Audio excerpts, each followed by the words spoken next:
All right, friends, today I'm going to answer the question, how much of this mouthpiece should you stick in your mouth, right? You got your reed worked out, you got your ligature, got your mouthpiece, got your embouchure, all that business.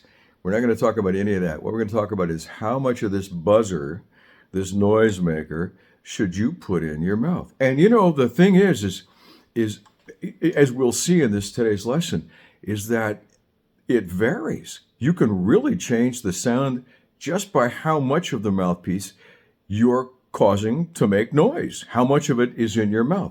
My name is Dave. I teach people how to play the saxophone. Been at it for a number of years now. And if you're new to the channel, welcome. I'm glad that you're here. For those of you who are regulars, welcome back. Now, this one may be a little bit more of a beginning lesson for many of you, but let's so be it. If you're new to the game and you're wondering about your tone, your sound, and how much of this mouthpiece to take, this is the place for you today. So look, the thing is, before we start, the mouthpiece itself, the material, there's really no place to hang on to this. There's no place to bite down or chew down. And that's in fact exactly what you're told not to do.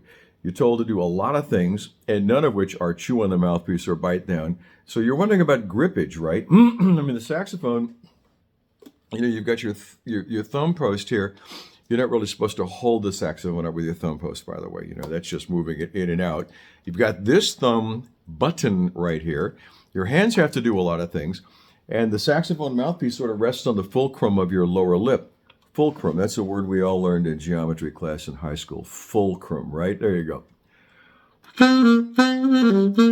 And as we play, the thing gets wet. I mean, for goodness sakes, the mouthpiece is in your mouth. And what else is in your mouth? Saliva. And so the thing's going to get a little bit moist. And we're trying to keep our reed wet and all that business. So moisture and just the angle of the saxophone in the beginning may seem a little bit intimidating, and the thing is moving in and out. So I've had in solution, many students have either just bit down on the tip. That's the sound you get when you bite down on the tip, or they take the whole thing right up to the nut here. That's not a good sound either. We don't want to make that sound. So somewhere in between is a real good place, and it takes a little time to learn how to balance the saxophone in a way that you've got the mouthpiece in the proper place, or in a place that produces tone that's pleasing, all right? We start with a neck strap. Neck strap in the proper position is going to aim that mouthpiece right into your lower lip without lifting, no heavy lifting, nothing. The mouthpiece should just naturally fall right here if your neck strap is adjusted properly. Now, I see a lot of bad posture and a lot of bad neck strap action, and I will see this in lesson here, where a student or like this.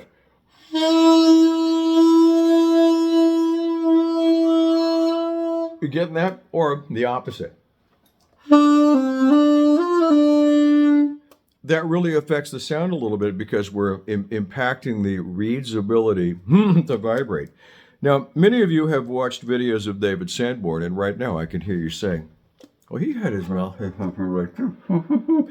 Yeah, he did. And none of us are David Sanborn, all right? Somehow he created tone with that crazy embouchure, that crazy bite. Don't know how he did it.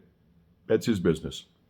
Your business and my business is a better way, all right? So there's a point on the mouthpiece where the reed and the mouthpiece go in slightly different directions. The rails of the mouthpiece will curve away. The reed continues along in a flat plane. A lot of geometry in today's lesson, right? You'll notice that there's kind of a sweet spot there. See where my finger is? That's a happy place for your lower lip, all right? So let's look for the sweet spot where the reed and the mouthpiece begin to part company. And just rest this in your lower lip there. Try talking with a mouthpiece. Yeah. All right? And let's blow a tone. Pick a G.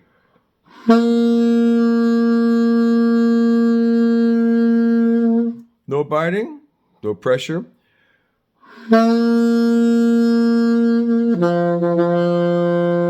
Now you heard that lower note sound kind of funky. Why? What? Yes, it sounded a little bit funky. Why? Because my lower lip could be adjusted. You can actually slide your lower lip a little bit to help out with the lower notes.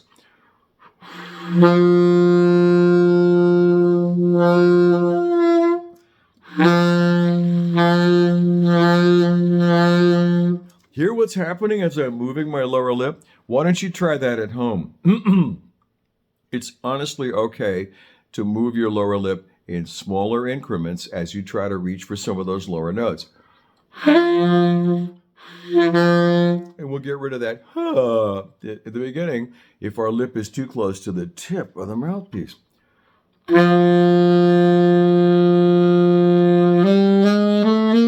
And I'm talking micro adjustments. Now, is this stuff that, comes naturally? No, you have to get used to it. You learn it over time.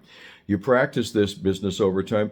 And I want, if you're working with somebody, and I hope you are, take this business to your teacher and say, hey, Dave, that knucklehead on the YouTube said, I can move my lower lip a little bit when I'm playing the lower notes. And we also think about as if we're going to, sing opera. So but really this lesson is about, is not about that. It's about how much mouthpiece can you actually have in your mouth. So I suggest in the beginning a little bit closer to the tip because it's a little easier to control.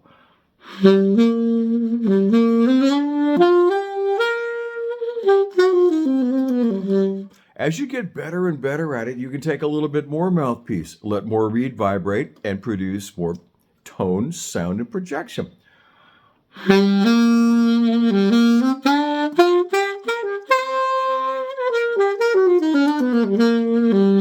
All right, it's something that we practice and I want you to be aware of. Many of my students over the years have come in, and again, the mouthpiece has just gone all the way in, and that's a habit that seems to be very difficult to break. It's one that's, for some of them, we talk about it every week and have for, quite a while. It's, again, the balance of the horn is a little bit sketchy. And the mouthpiece does get a little bit moist. Now, one of the things that I've learned that helps me is to get, one of these mouthpiece, these tooth protectors. They seem to have a different texture and a different feel, and they don't. I could be making all this up. I don't know. It could be my imagination, but I don't think it slides. It's not as slippery if I have a tooth guard on there, a bite protector.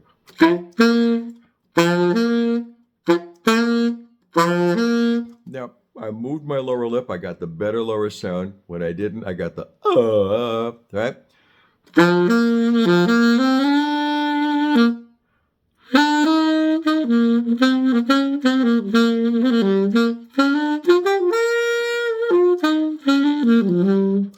I want you to practice moving your mouthpiece around a little bit, those of you who have a little more experience, and notice the change in timbre.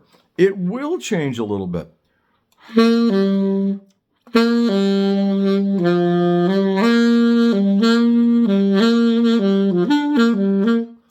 And you'll find a place that really works for you, for the kind of music you're playing, the expression that you want to make. For years, I played rock and roll saxophone, starting at the age of 11, just a short time ago. And I played rock, for primarily rock and pop saxophone for, decades. And I ate a lot of mouthpiece. I learned to eat a lot of mouthpiece to get that big sound that I needed to get in order to compete with a stack of amplifiers behind me. And the drummer trying to keep up with said stack of amplifiers. Now that I'm playing a little bit more quietly, those are great tools for projection, but do they create the tonal variations that I like? Not so much, right? I mean, I went from being a blast furnace to trying to produce a range of tones and dynamics that fit the music that I'm playing today a little bit better than I was doing then. And again, mouthpiece placement, that's key.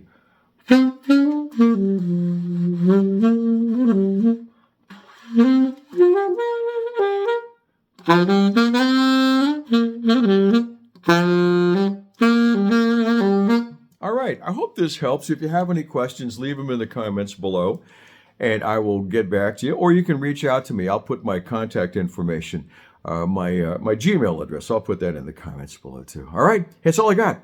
I hope this helps. Thank you so much for being here. Play your sax, have fun, be good to each other, and I'll catch you next time right here. Take care.